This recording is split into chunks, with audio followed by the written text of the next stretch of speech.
12장과 13장의 말씀을 통해서 바울은 원수 사랑과 이웃 사랑을 강조하면서 우리 안에는 옛 사람의 옷을 벗어버리고 예수 그리스도의 옷을 입고 사랑으로 율법을 완성하라는 이야기를 함께 나누었습니다. 오늘부터 보게 되는 14장과 15장을 통해서는 이 사랑을 통해서 로마 교회 안에 있는 약한 자들, 연약한 자들과 이 강한 자들이라고 생각하는 강한 자들과의 관계 면에서 어떻게 이것을 해결하고 나야 되는가에 대한 이야기입니다. 바울이 본문에서 말하고 있는 이 약함은 세상이 말하고 있는 약함과 다른 것을 볼 수 있습니다. 바울이 말하는 이 약함은 연약함이죠. 믿음으로 자유함을 누리지 못하는 약함, 즉 신앙의 양심의 자유를 누리지 못하는 연약함을 의미하고 있는 것을 볼 수가 있습니다. 반면에 세상이 말하고 있는 약함, 연약함은 의지나 인격이 약해서 쉽게 유혹에 넘어지고 빠지고 결단을 내리지 못해서 갖게 되는 약함인 것을 볼 수가 있습니다. 그래서 우리 세상은 강한 것을 좋아하죠. 약한 것도 존재하는데, 그래서 세상은 강한 것과 약한 것의 존재를 얘기하고 있는 것을 볼 수 있습니다. 누가 더 많이 가졌느냐, 누가 적게 가졌느냐로 구분하고 있죠. 그래서 많이 가진 사람은 강한 사람이라고 생각하고 있고 적게 가진 사람은 약한 사람이라고 생각합니다. 세상은 많이 가진 사람은 그래서 성공했다고 말합니다. 계속 성공하고 성공했다고 생각하기 때문에. 반면에 가지지 못한 사람은 실패한 사람처럼 우리가 보기도 합니다. 그래서 우리나라 사람들이 좋아하는 큰 거, 큰 차, 큰 집, 집회도 대집회 이렇게 말하잖아요, 여러분. 이전에 참 많이 있었죠, 그런 게. 최근에 그 나폴리에서 축구하는 우리 김민재 선수가 타고 다녔던 차가 화제가 된 적이 있어요. 왜 그런가 봤더니 이 선수가 키가 1m 90이거든요. 저보다 10cm가 더 커요. 그럼 하체는 더 길거든요. 저도 긴데 길어요. 근데 이 친구가 타고 다니는 차가 2인승 스마트 경차를 타고 다니는 거예요. 어떻게 타나 모르겠어요. 제가 스마트 옛날에 타봤거든요. 이게 독일에서 타봤는데 이게 되게 좁아요. 그때 그 차를 탔는데 이렇게 구부려서 타고 있더라고요. 이렇게요. 보니까요. 사람들은 그걸 보면서 무슨 생각을 했을까요, 여러분? 겸손하구나, 이 친구가. 젊은 친구가 됐구나, 싹이. 성공한 친구들 말이야, 슈퍼카 타고 다니는데, 이 한국 사람이 가가지고 또 경차 타고 참 좋구나. 이렇게 말을 했을까요? 아니면 그 돈도 많이 버는데 꼭 저렇게 타야 되냐? 이렇게 말을 했을까요, 여러분? 우리나라 사람들이 가지고 있는 잘못 생각하는 것 중에 하나가 뭐냐면 차를 가지고 사람들을 평가할 때가 있다는 거예요, 여러분. 제가 알고 있는 목사님들 중에 이 경차 타고 다니시는 분들이 계세요. 큰 차들 앞에서 이렇게 좀 실수하면 가만두지 않죠. 클락션을 빵빵 눌러댑니다. 그리고 위협 운전을 하는 사람도 있다는 소리를 들었습니다. 차가 크고 작음이 그 사람을 평가한 것 같아서 마음이 씁쓸했습니다. 이 일 말고도 여러분 집 평수 몇 평 사느냐 이걸로 평가하는 때도 있었어요. 지금도 그런지 모르겠어요. 제가 이전에 우리 아이들이 자랄 때 보면 아이들끼리 했던 얘기가 뭐냐면 너희 아빠 못 타고 다니냐 이렇게 물어본 거였어요. 너희 집은 도대체 몇 평이냐 이렇게 물어봤어요.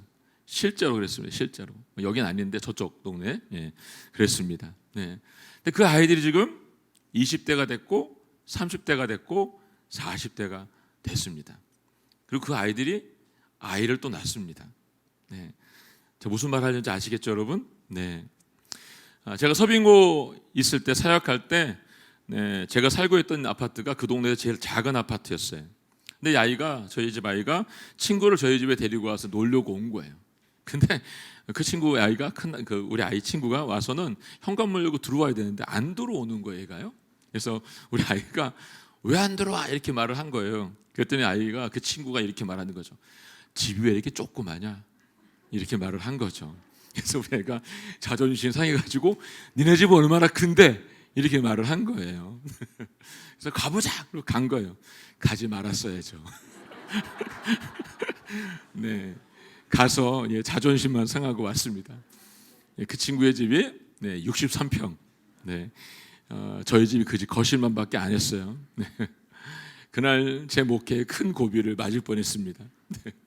제 아이가 갔다 와서는 한 번도 저한테 그런 말을 해본 적이 없어요. 제 큰애가요. 근데 갑자기 저한테 아버지 교회 그만두시고 옛날처럼 직장 다니시면 안 되세요? 이렇게 저한테 얘기를 했었어요. 그때 아이에게 잘 설명을 했습니다. 그리고 다시 목회하는 거에 대해서 아이에게 확답을 제가 받고 지금 여기 있습니다. 여러분 저 못 볼 뻔했어요.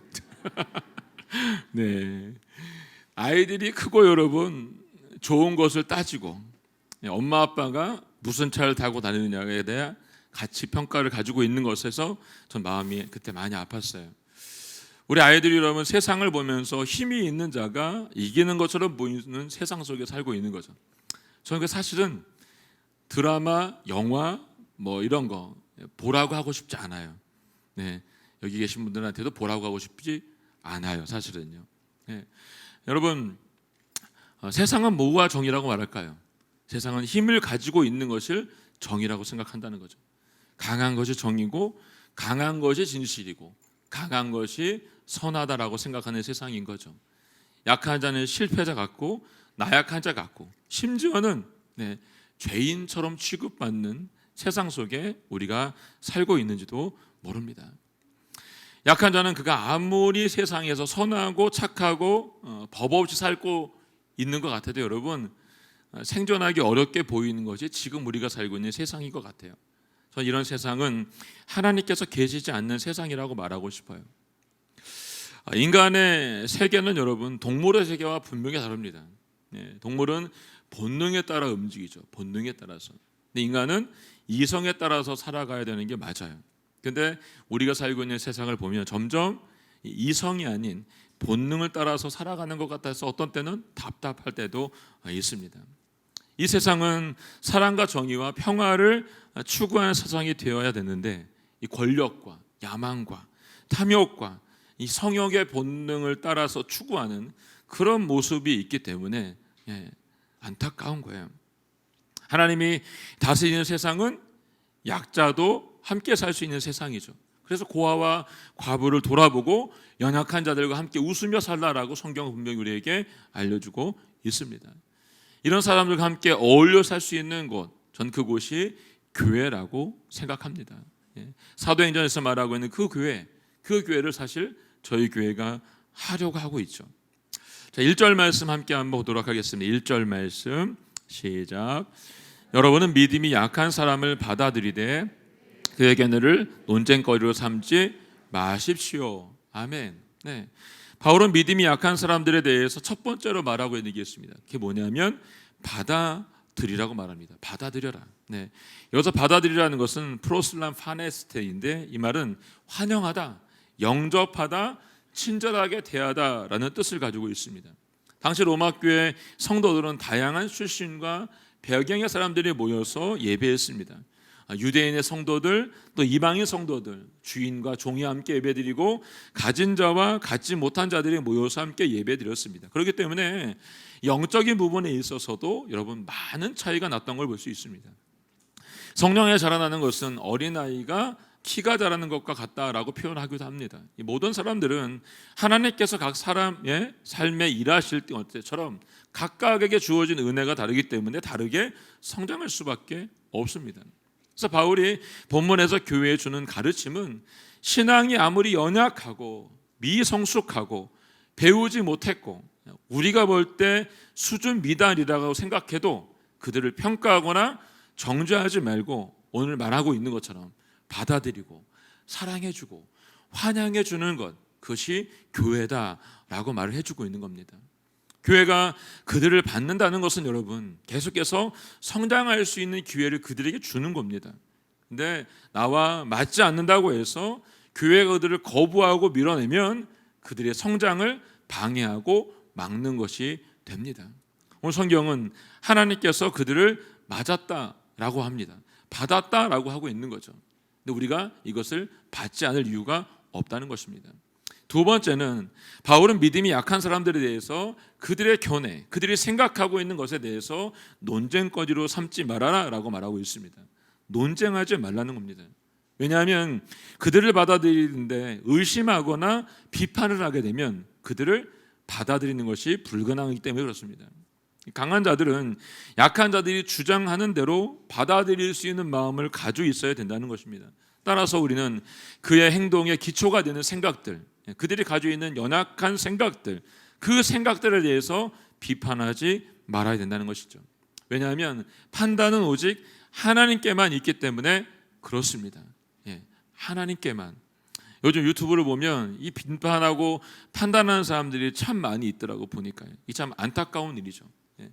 그리스도 안에서 한 형제가 된 강한 자들, 믿음의 선배들이죠. 이들이 해야 하는 일은 연약한 형제들로 하여금 이 자기의 연약함으로 인해서, 나의 약함으로 인해서 공동체 안에서 열등감을 느끼지 하지 말고 나 부족하구나라고 하는 것을 느끼지 않도록 받아주는 그 사랑이 우리 가운데 필요하다라는 것을 얘기해주고 있는 것입니다. 우리 안에 몸에 들어와 있는 연약한 자들, 또 힘이 없는 자들을 볼 때 그들이 스스로가 나는 이 공동체 안에, 내 순 안에, 다락방 안에서 나는 열등감을 느끼고 부족하구나 라는 것을 느끼지 않도록 사랑으로 그들을 품어주라는 거 얘기해주고 있습니다. 강한 자와 약한 자의 다름 때문에 그들이 두려워하거나 그 모임과 예배와 그 순 모임을 피해가지 않도록 해야 된다는 것입니다. 우리는 그 다름을 수용하고 받아들이고 그것을 사랑으로 승화시켜야 된다는 것을 우리에게 알려주고 있습니다. 교회는 약한 자들을 받아들여주고 그들의 말을 들어주고 그들을 있는 그대로 존중해야 되는 것이 맞습니다. 의견이 다르다고 싸워서는 안 되는 거죠. 이 다름이라고 하는 것으로 우리는 더욱 풍성하게 살 수 있고 누릴 수 있고 그 다름을 통해서 서로가 배우고 성장할 수 있다라고 봅니다. 약한 자들을 판단하지 마시고 사랑으로 안을 수 있기를 주님의 이름으로 축원합니다. 2절과 3절 말씀 함께 읽겠습니다. 2절 3절 말씀 시작. 어떤 사람은 모든 음식을 먹을 만한 믿음이 있으나 믿음이 연약한 사람은 채소만 먹습니다. 먹는 사람을 먹지 못하는 사람을 업신여기지 말고 먹지 못하는 사람은 먹는 사람을 판단하지 마십시오. 이는 하나님께서 그 사람을 받으셨기 때문입니다. 아멘. 네. 당시에 문제가 되었던 우상에게 드려졌던 제사, 거기에 나와 있던 음식을 먹는 것이 옳은가 아니면 그것을 기피하고 채소만을 먹는 것이 옳은가에 대한 문제의 제기였습니다.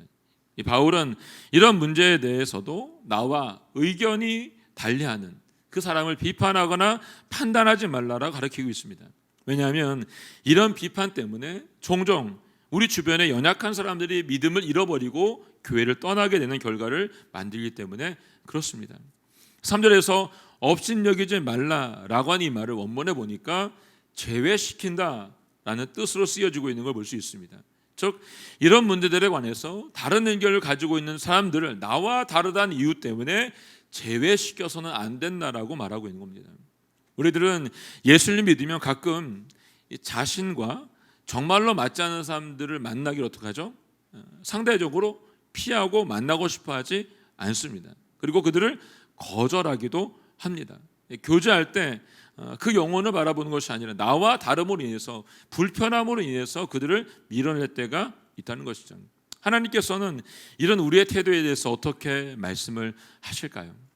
우리는 가끔 만남이라고 하는 가질 때 여러분 그냥 우리에게 주어진 이 만남들을 다 가지면 좋은데 우리는 어떻게 만나죠? 선택적인 만남을 하려고 한다는 게 문제가 된다는 거예요.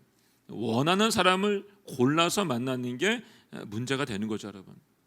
교회 공동체 안에 특별히 우리가 순을 나중에 개편하고 나누거나 뭐 다락방을 또 나누거나 이렇게 할 때 보면 어때요, 여러분? 안 만나고 싶은 분 있잖아요, 여러분. 가끔 오십니다. 이분하고 꼭 연결을 좀 시키지 말아달라고 이런 분들 가끔 계세요. 이분이 우리에 들어오면 너무 힘듭니다. 아니면 저를 그냥 공동체를 바꿔주세요. 뭐 순을 바꿔주세요. 다락방을 바꿔주세요. 이렇게 말씀하시는 분들이 가끔 있습니다. 여러분.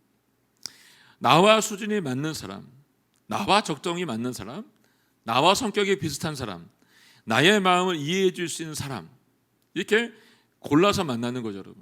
그러면 그 맞으면 여행도 같이 가고 여행도 가서 맛있는 거 같이 먹기도 합니다, 여러분.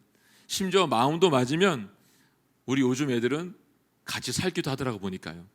요즘 애들 동거돼요, 여러분. 이게 지금 우리의 현실인 거죠. 예수님이 누가복음 18장 10절에서 바리새인들의 영성에 대해서 이렇게 말했어요. 거기 보면 두 사람의 기도하러 성전에 올라갑니다. 한 사람은 바리새파 사람이고 한 사람은 세리입니다. 바리새파 사람이 자신의 의로움을 가지고 그걸 씁니다. 그리고 하나님 앞에 기도하는 거죠. 저기 있는 저 세리와 나는 같지 않습니다. 나는 11조 드리고 금식하고 경건하게 살고 있습니다 라고 하나님 앞에 기도하고 있는 거죠. 반면에 세리는 벌써 멀찍이 떨어져가지고 하늘도 감히 쳐다보지 못하고 땅을 보면서 가슴을 치면서 기도하고 있다라고 성경이 얘기하고 있습니다. 여기서 멀찍이 떨어졌다, 따로 섰다라고 하는 말은 여러분, 바리새인들은 세리들과 나는 본질적으로 다르다라고 생각하고 있다는 겁니다. 쟤하고 난 달라라고 생각하는 거죠. 그래서 세리와 접촉도 할 수 없다라고 하는 마음을 가지고 있기 때문에 멀리 떨어지고 따로 서서 하늘을 향해서 기도했다라고 성경은 얘기하고 있는 거예요. 이것이 바리새인이 가지고 있는 태도였다는 거죠. 그래서 예수님께서 이 바리새인에 대해서 뭐라 했습니까? 독사의 자식들이라고 말했습니다. 여러분, 우리는 교회 안에 들어와서 이 연약한 지체에 대해서 우리는 어떤 태도를 가지고 있는지 한번 스스로에게 물어보기 바랍니다. 혹시 우리도 바리새인들처럼 내가 원하는 그룹으로의 모임만 하고 있다라고 한다면 오늘 그 모임에서 여러분 누군가를 만날 수 있는 눈을 돌릴 수 있기를 바랍니다.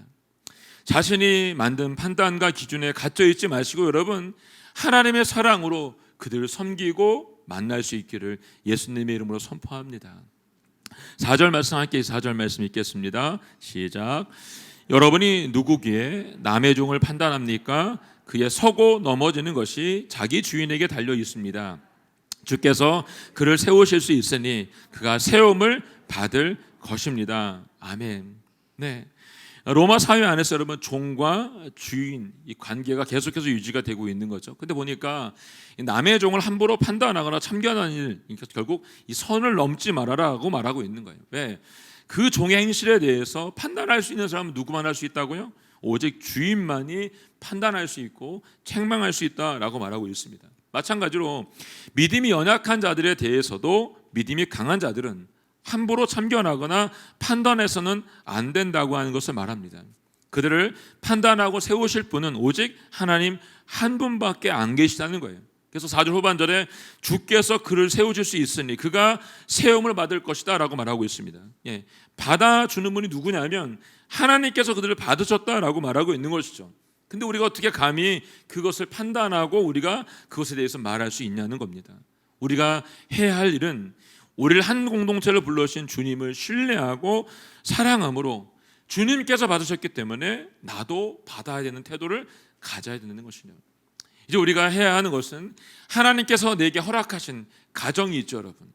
교회가 있죠. 나라가 있죠. 여러분들이 일하고 있는 일터와 학교와 지금 만나고 있는 많은 사람들이 있죠, 여러분. 그들 한 사람 한 사람의 이름을 부르면서 판단하는 것이 아니라 이 사랑의 마음으로 기도하는 일을 멈추지 말라고 얘기하는 것입니다. 오늘 이 일을 위해서 저는 여러분과 저를 이곳에 불렀다라고 생각이 됩니다. 우리가 튀르키예에서도 지금 시리아에서 기도해야 하는 이유가 바로 이런 이유 때문이라고 생각합니다. 5절과 6절 말씀 함께 읽어보겠습니다. 5절 6절 말씀 시작. 어떤 사람은 이 날을 전날보다 중요하게 생각하고 어떤 사람은 모든 날이 똑같다고 생각합니다. 각자 자기 마음에 확신을 가지십시오. 어떤 날을 중요하게 생각하는 사람은 주를 위해 중요하게 생각하고 먹는 사람도 주를 위해 먹으니 이는 그가 하나님께 감사하기 때문입니다. 먹지 않는 사람도 주를 위해 먹지 않고 하나님께 감사드립니다. 아멘. 그리스도인들에게 문제가 되었던 음식 문제만이 아니라 오늘 보니까 그들이 지켰던 날, 이 절기에 대한 문제도 포함되어 있습니다. 그들은 유대인의 전통 속에서 이 안식일과 유월절, 또 오순절과 장말절과 같은 그 날을 다른 날보다 중요하게 여겼답니다. 그들은 이 날들이 다른 날보다 우월하다고 생각하였고 자신들을 어떤 종교적 안식과 규례에 매여둠으로써 특별히 그날을 지키는 것을 소중하게 여겼습니다. 예수님께서 마가복음 3장에 보게 되면 안식일에 손 마른 자를 고치신 일이 거기 나옵니다. 근데 거기 있던 사람들이 예수님께서 병을 고친 것에 대한 관심은 없고 오늘 안식일인데 왜 이 일을 했지라고 따지는 사람들이 있었다는 것이죠. 예수님 뭐라고 하시죠? 자신을 안식일의 주인이라고 분명히 말씀해 주었습니다. 예, 주인이다. 우리 중에도 여러분 이런 그리스도인들이 많이 있는 것들을 볼 수 있습니다. 주일은 거룩하게 지내지만 나머지 6일은 마음껏 죄를 짓고 내가 원하는 대로 살아가는 거죠, 여러분. 11조를 드리고 11조 이외에 감사헌금 이외에 나머지 것은 내가 내 마음대로 써도 된다라고 생각하는 이런 마음이 있는 거죠. 교회에서는 사람들에게 좋은 인상으로 좋은 리더십으로 섬기고 있는데 막상 세상에 나가보면 세상에서는 손가락질을 받고 욕먹고 있는 리더를 우리가 만날 수 있게 된다는 거죠, 여러분. 우리에게 주어진 7일이라고 하는 날짜, 그 중에 하루만 이곳에 와서 거룩하게 예배드리고 나머지 길을 함부로 살아가는 것, 그걸 말하는 게 아니죠. 네. 우리가 이곳에서 누군가를 섬기고 누군가를 위해서 희생하고 있다라고 한다면 여러분 가장 먼저 가족에게 희생을 하세요. 예. 그게 제일 먼저 해야 될 일입니다, 여러분. 예. 나가서 누군가에게 섬기는 게 아니라 여러분 가장 가까운 내 가족, 그 이웃을 섬기는 것이 여러분 우리가 해야 될 일인 거죠. 그 다음이 내가 만나는 누군가를 섬기는 것이 맞습니다. 어떻게 해요? 6일이라고 하는 시간 동안 하나님께 주신 날과 절기의 모든 날을 귀하게 여는 삶을 살아야 된다는 것입니다. 한 날도 중요하지만 여러분 하나님이 주신 모든 날 365일을 아름답게 쓸 수 있기를 주님의 이름으로 선포합니다. 10절부터 13절 말씀 함께 읽겠습니다. 시작. 그런데 그대는 왜 그대 형제를 판단합니까? 왜 그대 형제를 업신여깁니까? 우리가 모두 하나님의 심판대 앞에 설 텐데 말입니다. 기록되기를 주께서 말씀하시기를 내가 살아있으니 모든 무릎이 내 앞에 꿇을 것이요 모든 여가 하나님께 찬양할 것이다 라고 했습니다. 이와 같이 우리가 각각 자기의 일을 하나님께 사실대로 말씀드릴 것이다. 그러므로 우리가 이제부터는 서로 남을 판단하지 맙시다.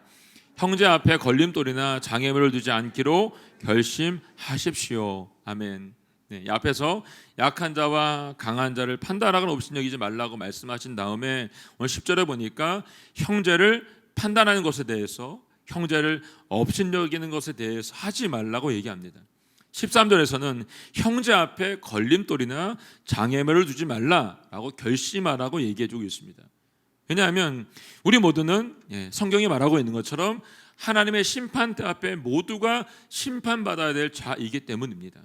이 판단과 심판은 하나님의 주권에 있기 때문에 가까운 형제를 판단하지 말라는 것입니다. 예수님께서도 마태복음 7장 1절 이하에서 형제를 판단하지 말라라고 말씀했습니다. 이 말은 비판과 판단뿐만 아니라 정죄도 하지 말라는 뜻입니다. 우리는 심판석에 앉아가지고 형제를 피고인석에 앉힐 자격이 어느 누구에게도 없다는 것입니다.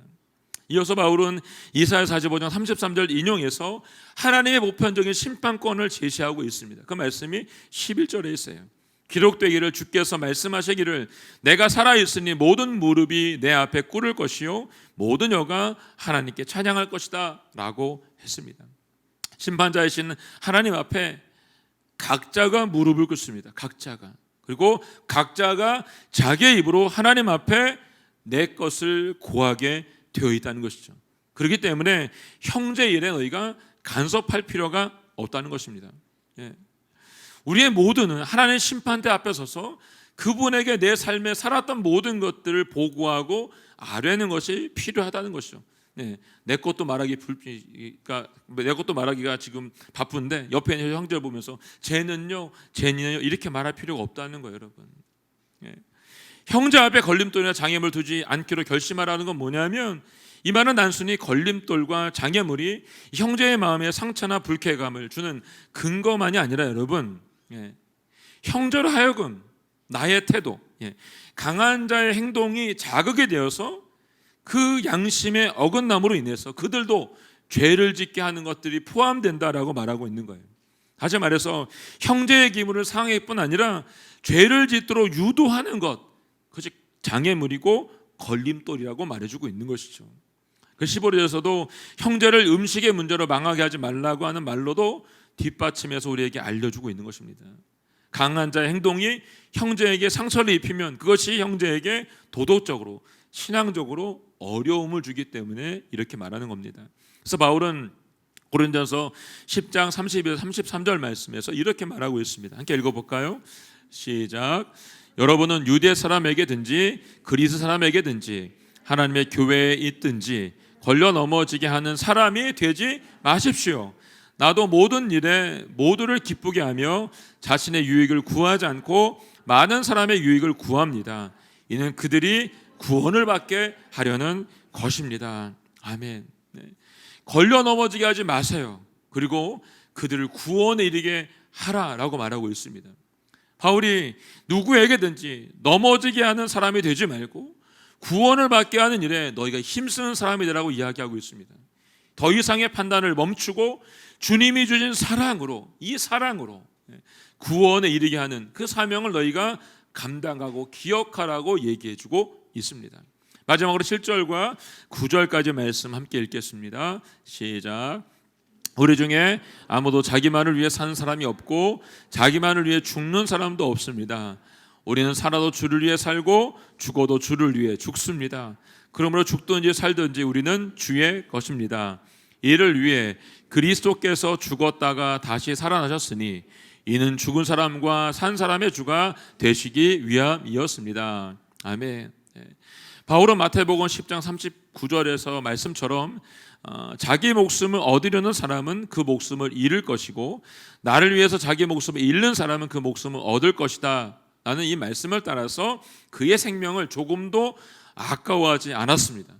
그래서 그는 빌립보서 1장 21절 말씀에서도 이렇게 말을 했죠. 함께 읽어볼까요? 시작. 내가 간절히 기대하고 소망하는 것은 내가 어떤 일에도 부끄러워하지 않고 항상 그랬듯이 지금도 담대하게 원하는 것은 살든지 죽든지 내 몸을 통해서 그리스도가 위대하게 되시는 것입니다. 이는 내게 사는 것이 그리스도니 죽는 것도 유익하기 때문입니다. 아멘. 네, 바울은 로마에 있는 성도들에게 이러한 삶의 원리를 권면하기에 앞서서 먼저 자신이 주를 위해 살았던 삶의 본을 보여주었습니다. 네, 중요한 거죠, 여러분. 자신이 먼저 살았습니다. 자신이 먼저 말씀하며 순종했습니다. 그리고 확신한 근거를 가지고 로마에 있는 성도들에게, 빌립보에 있는 성도들에게, 고린도에 있는 성도들에게 권면하고 이 성도의 삶의 원리를 근본적으로 어떻게 살았는지를 이끌어내고 있는 걸 볼 수가 있습니다. 그래서 9절의 말씀으로 그리스도의 죽으심은 죽은 자의 주가 되기 위함이었고 다시 사심, 부활은 산 자의 주가 되기 위함이라고 말씀하고 있습니다. 예수님께서 산 자와 죽은 자의 주가 되기 위해서 친히 죽으시고 부활하신 것은 우주적인 만물에 대한 통치권과 성도에게 있어서 모든 인생의 주권자가 되신다라고 한 것을 알려주고 있는 겁니다. 그래서 그는 살아도 주를 위해 살고 죽어도 주를 위해 죽는다라고 멋있게 바울이 말하고 있습니다. 이 고백이 오늘 저희 모두 고백이 되기를 원합니다. 이제 주님과 함께 죽고 살기로 한 바울은 변하지 않습니다. 헌신도 변하지 않습니다.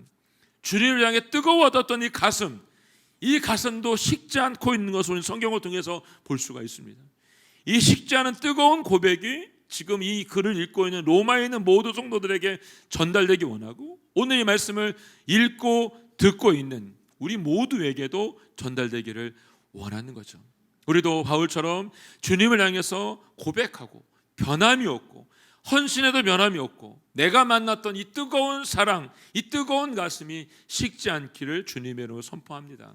그러므로 죽든지 살든지 우리는 다 주님의 것인 것을 기억하세요. 이 고백을 주님께 드리는 사람에게는 어떤 불행도 찾아오지 않습니다. 이 고백을 주님께 드릴 수 있는 사람이라고 한다면 어떤 고난도 찾아오지 않을 것입니다. 이 고백을 주님께 드리는 사람을 어느 누구도 넘어뜨릴 수가 없습니다. 우리는 하나님의 사랑을 입은 하나님의 아들, 딸인 것을 꼭 기억하십시오. 오늘 이 고백을 주님께 드린 저와 여러분이 되기를 주님의 이름으로 축원합니다. 아멘. 함께 한번 찬양하고 기도하도록 하겠습니다. 오늘 찬양은 하늘을 나는 새는 주님의 손길을 돌보시고 온 땅에 충만한 사랑으로 내 마음을 덮으십니다. 주님이 나를 부르셨습니다. 주님의 영광을 위해서 모든 사람을 이끌어 주십시오. 주님, 내가 그렇게 살게 주십시오. 고백을 주님 앞에 드리고 함께 기도하겠습니다.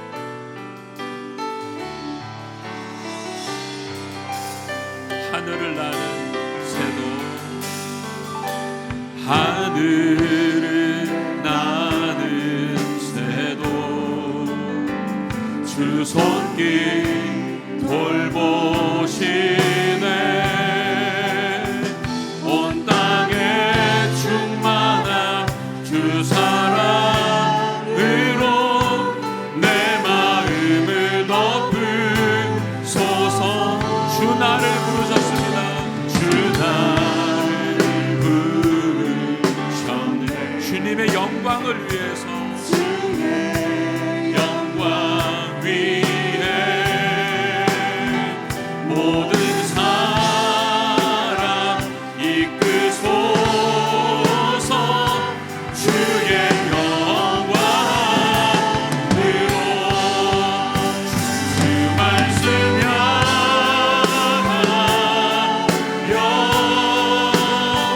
달려가리라. 힘도 아닌 능도 아닌 오직 성령으로 주 얼굴 향하여 달려가리라.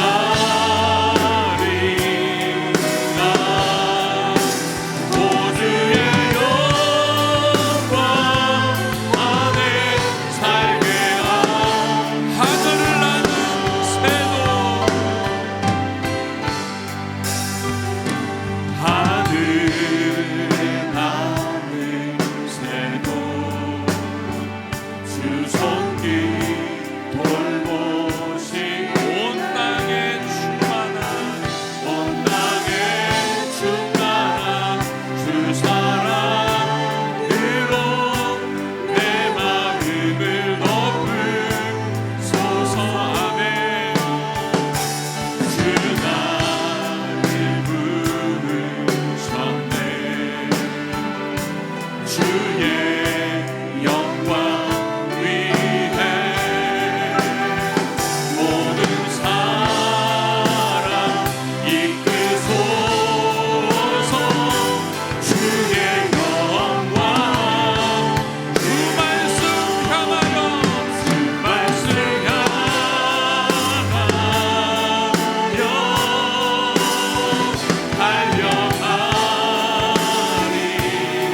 달려가리라. 힘도 아닌 능도 아닌 오직 성령 주 얼굴 향하여 달려가리라.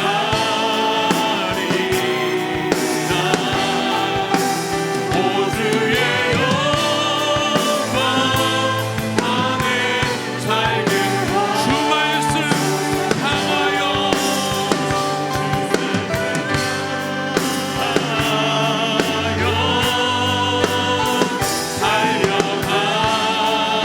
달려가리라. 힘도 아닌 능도 아닌 오직 성령으로 주 얼굴 향하여 달려가리라.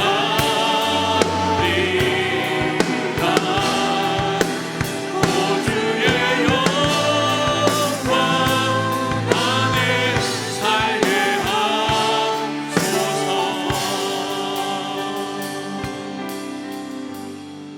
주 말씀 향하여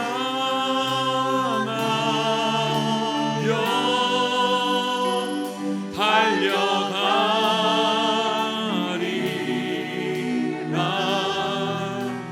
힘도 아닌 능도 아닌 오직 성령으로 주 얼굴 향하여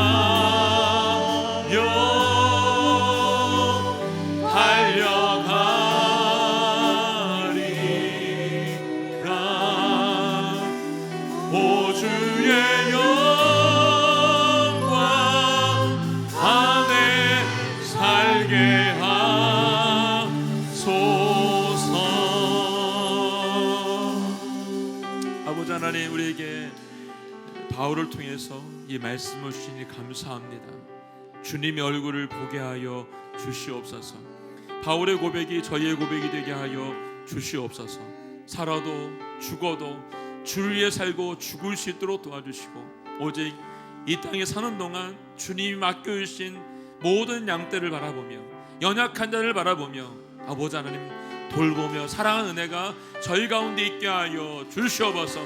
이 사랑을 저희 가운데 부어달라 고백하며 기도하며 나아가겠습니다.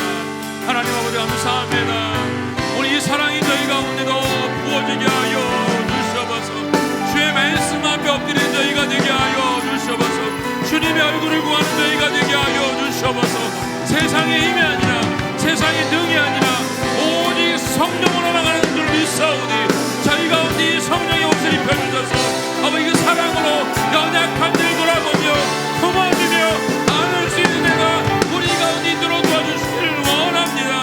바울이 말한 것처럼 사나 죽으나 내가 주님의 것을 기억하게 하시고 그런 인생을 살아내는 저희 모두가 될 수 있도록 도우시고 인도하여 주셔서 주님의 뜻만이 온전히 채워질 수 있도록 저희를 사용하여 주시옵소서. 모두 찬양합니다.